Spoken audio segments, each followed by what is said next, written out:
Дорогие друзья, всем доброго времени суток, с вами канал Народное Слово, и сегодня хотелось бы сказать вам пару слов о ситуации с Изатом Омоном, которого похитили в Москве. Учитывая, что у него было российское гражданство, аннулировали буквально за 2 дня. Мы хотели бы от себя выразить колоссальную поддержку данному человеку, он все-таки правозащитник, он помогал многим во время ковида, когда он спасал просто от голодной смерти людей, которые оказались, к сожалению, в данной ситуации. И вот буквально недавно случилась беда, его просто отправили обратно в Таджикистан по непонятным причинам, по надуманным, возможно, причинам, обвинили просто в мошенничестве. 25 марта 2021 года правозащитники Изата Омона похитили в Москве и насильственно перевезли в Таджикистан. Местонахождение правозащитника было неизвестно в течение 2 дней, пока Министерство внутренних дел Таджикистана не сообщило, что он содержится в изоляторе временного содержания в Таджикистане, и ему предъявлено обвинение в мошенничестве в связи с его правозащитной деятельностью в России. Изат Омон – известный таджикский правозащитник и руководитель Центра таджиков в Москве. Он активно защищает права мигрантов из Центральной Азии в России, оказывая им юридическую и другую необходимую поддержку, в том числе, когда их права нарушают работодатели или сотрудники правоохранительных органов. Правозащитник сумел организовать инициативу по оказанию поддержки таджикским мигрантам в России, которые остались без работы и без дохода в результате пандемии COVID-19.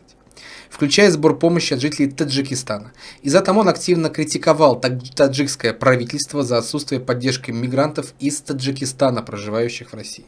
Как вы можете понимать из всей этой ситуации, это может быть абсолютно почти на 100% политический заказ. Опять же, из информации СМИ поступают абсолютно разные доводы по поводу его гражданства, было оно или не было.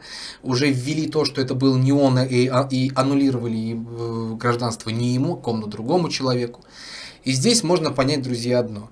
У меня возникает всегда один очень главный вопрос. А сколько стоит российское гражданство? Как человека, который вел деятельность в России, который помогал обычным людям адаптироваться здесь, просто берут и куда-то пересылают? Как такое может быть, друзья? Вот объясните мне, пожалуйста, почему товарищи из правительства, из МВД, из посольств, которые вот именно вот этим всем должны руководить и контролировать все это, они абсолютно не сделали ничего, просто взяли и выслали. Какая цена этого гражданства? То есть сейчас, в данный момент, каждого человека, видимо, просто могут взять и выпереть, да, сказать: извините, вот ехайте туда, у вас там корни есть какие-то, вот туда и ехайте. А вас там в мошенничестве винят, потому что вы власть критикуете на территории Российской Федерации. Причем обоснованно критиковал.